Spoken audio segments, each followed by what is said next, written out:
She attempted 3 times, Mr. Chair. That's why I cannot leave her. No, I will answer all your questions, Mr. Chair. With regards to my travels, that's the real answer. I do not know why my visa was cancelled, Mr. Okay. Chair. Stay. Palipat-lipat ka doon sa Davao and you will not be deployed as CIDG in Region 7. You cannot be deployed. Even the opposition of the mayor, that time, Mayor Peña, if you're not close to the president. You're telling me that it's the Chief PNP? Now, kung Chief PNP, bakit nung nag-retire ka? 15 days after, PCHO chairman ka. If you're not chosen, if you're not close, if you're not special to the president. Oh. Oh, why you're not answering? Perhaps, Mr. Chair, I am special. Perhaps ka na naman. Anyway, Mr. Chairman, ito, ano lang to, Mr. Chairman, for the record, but I moved to cite in contempt because the resource person is evading. To answer.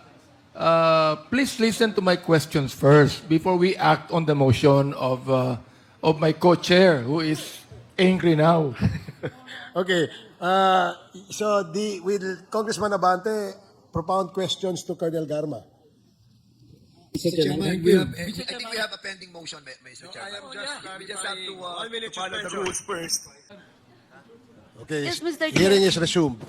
I wanted to answer the questions, Mr. Chair. I have a daughter waiting for me who attempted to kill herself 3 times. I cannot leave her, Mr. Chair. She's waiting for me. She attempted 3 times, Mr. Chair. That's why I cannot leave her. No, I will answer all your questions, Mr. Chair. With regards to my travels, that's the real answer. I do not know why my visa was cancelled, Mr. Okay. Chair. Okay. You can validate that if magtanong kayo sa Japan kung bakit. They didn't give me the exact answer. I think Congressman Paduano has asked several questions to you, GM Garma, not just about your trip to Japan.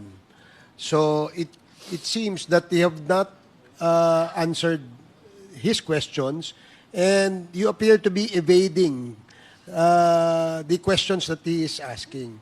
Yes. And that is the reason why you were cited in contempt. Isa po yan sa pinakamalaki po. Sa tingin ko lang po, Mr. Chair.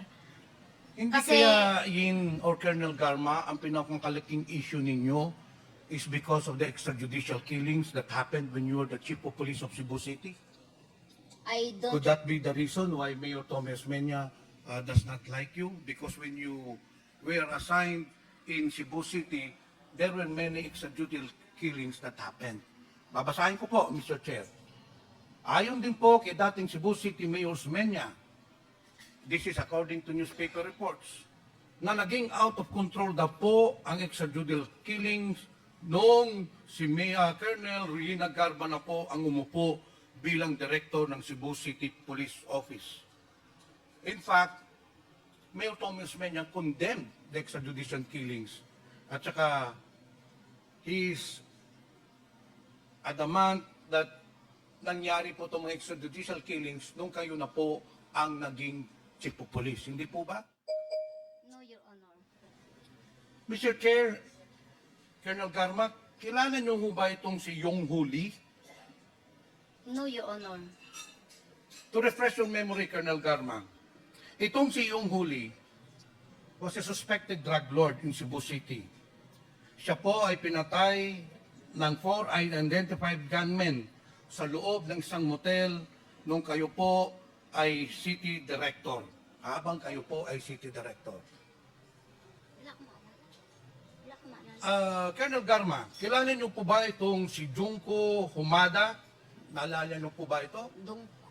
Junko Hamada. No, Your Honor. Mr. Chair, to refresh the memory of Colonel Garma, since he was the Chief of Police of Cebu City at that time, si Junko Hamada ay isang foreign national na napatay po ng mga PNP operations under your watch against illegal drugs nung kayo po ay direktor ng Cebu City. Hindi niyo po ba natatandaan itong mga insidente na ito? No, Your Honor.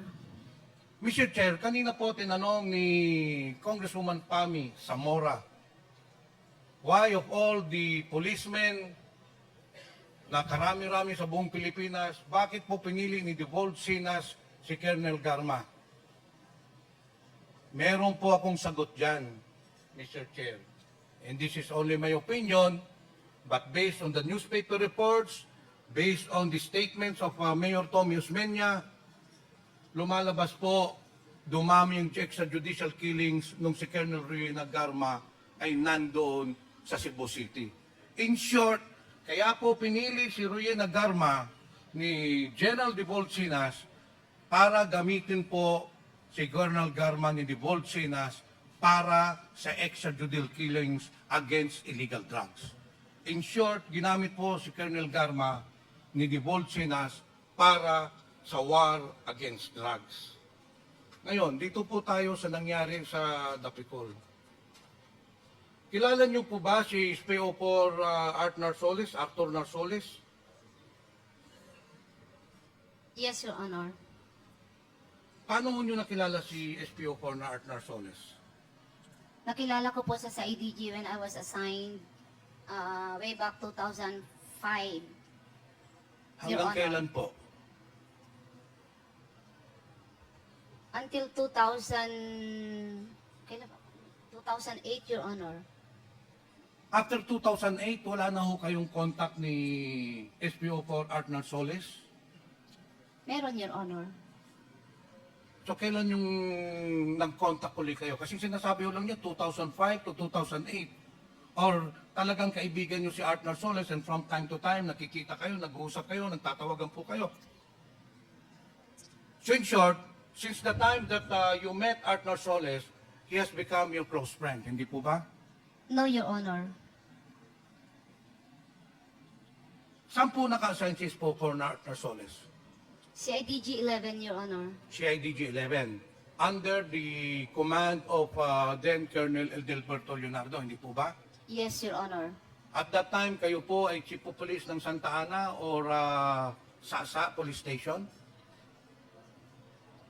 You were assigned in Davao City between 2011 to 2016 in different capacities. Yes, Hindi Your po ba? Honor. Yes, Your Honor. So si Arthur Narsoles was assigned in CIDG po during that time also, hindi po ba? Yes, Your Honor. Kayo po ba, Colonel Garma, na-assign po kayo sa CIDG sa Davao City? Yes, Your Honor. Oh, you were assigned in Davao City. Kasi Yes. kanina hindi ho klaro yun eh. Anong year po na-assign po kayo sa CIDG ng Davao City? I think that was, Your Honor, that was 2005, maybe July or of 2005 until 2008, Your Honor. So in the year 2016, you were never assigned sa CIDG, Colonel Garma? 2016? No, Your Honor. 2016, No, Your Honor. were you never assigned Never, Your ay Honor. CIDG Never, Your Honor. of Davao City? Never, Your Honor. Never, okay. Colonel Leonardo, kilala ho niyo ba si Colonel Garma? Yes, Mr. Chair. Madalas ho kayo magkita? Nung araw po, Mr. Chair, madalas kami. Bumibisita din po siya sa CIDG station, sa opisina niyo, hindi po ba? Yes, Mr. Chair, meron po mga panahon. So you really know Colonel Garma? Yes, sir. Is she involved in the operations of the CIDG? CIDG when I cannot recall of any instance that Mr. Chair, may I Mr. remind Chairman. the legal counsel not to quotes kasi very important ito, very crucial to eh. There are corroborative statements of the different resource persons and we want to establish the link of these personalities. Colonel Leonardo, sabi niyo noon, kilala ho niyo si Colonel Garma. Tapos madalas ho si Colonel Garma sa CIDG station, hindi po ba? nagpupunta po siya, Mr. Chair. Bakit? Ano ang pakay niya, Colonel Garma? Colonel Leonardo. O Commissioner rather, Leonardo. Mr. Chair, magkakakilala po kami, Mr. Chair. So from time to time, bumibisita po siya sa CIDG station. May mga instances na Was this a natatanda. personal visit or more an official visit? There were concerns regarding operations of the CID DG or there were orders from higher ups? O ano hong pinag-uusapan nyo pag bumisibisita po si Colonel Garma? Meet and greet lang po, Mr. Chair. Kasi po, nasa isang compound po kami before sa Davao City Police Office. Isang compound lang po yun, nandun sa So, Davao short, City. dahil pero kayo po ay mga pulis, kayo po ay mga operatives, hindi po maiwasan natin na nag-uusap-usap din po kayo ng mga operations, hindi po ba? Ano yun? That is Possibly, Mr. Chair. That is peer group, hindi po ba? Kung ang mga kapulisan, anong pinag-uusapan ng operation, mga congressman, pinag-uusapan, anong batas ang gagawin, o kung usually ganun niya po nangyayari. So, may pagkakataon na pinag-uusapan nun ninyong operations, hindi po ba? Wala po kasi akong matandaan, Mr. Chair, na nakapag-usap ako tungkol Okay, sa... anyway, operation, Mr. Chair.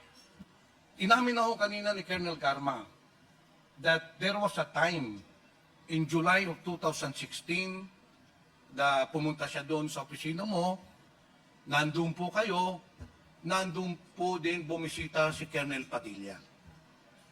Hindi po ba? Pasensya na po, Mr. Chair. Hindi ko po matandaan yung instance na kami nagkita ni Commissioner Leonardo, Colonel remember Padilla. that you're under oath. Yes, Mr. Chair. Hindi ko po There matandaan are two persons here testifying that you had a meeting in CIDG against only you. And yung isa sinumpaan sa laysay pa, and kanina si Colonel Garma sinabi, indeed, she was there, kayong tatlo, ito, na lang ang pag-usapan natin. The fact remains na doon sa CIDG, Davao Station, nagkasama-sama kayong tatlo. Yung pong sinabi ni Colonel Padilla, yun din pong sinabi ni Colonel Garma, Colonel Leonardo, o Commissioner Leonardo rather. Mr. Chair, ang totoo po, wala po talaga akong matandaan na instance that we, together with two of them, Totoo po ba yun, Colonel Garma? Sabi nyo kanina, it's your record, Mr. Chair, that Colonel Garma stated that she went to the office of Commissioner Leonardo in the presence of Colonel Padilla. And it is on record. Colonel Garma, sino po talaga nagsasabi ng totoo nito?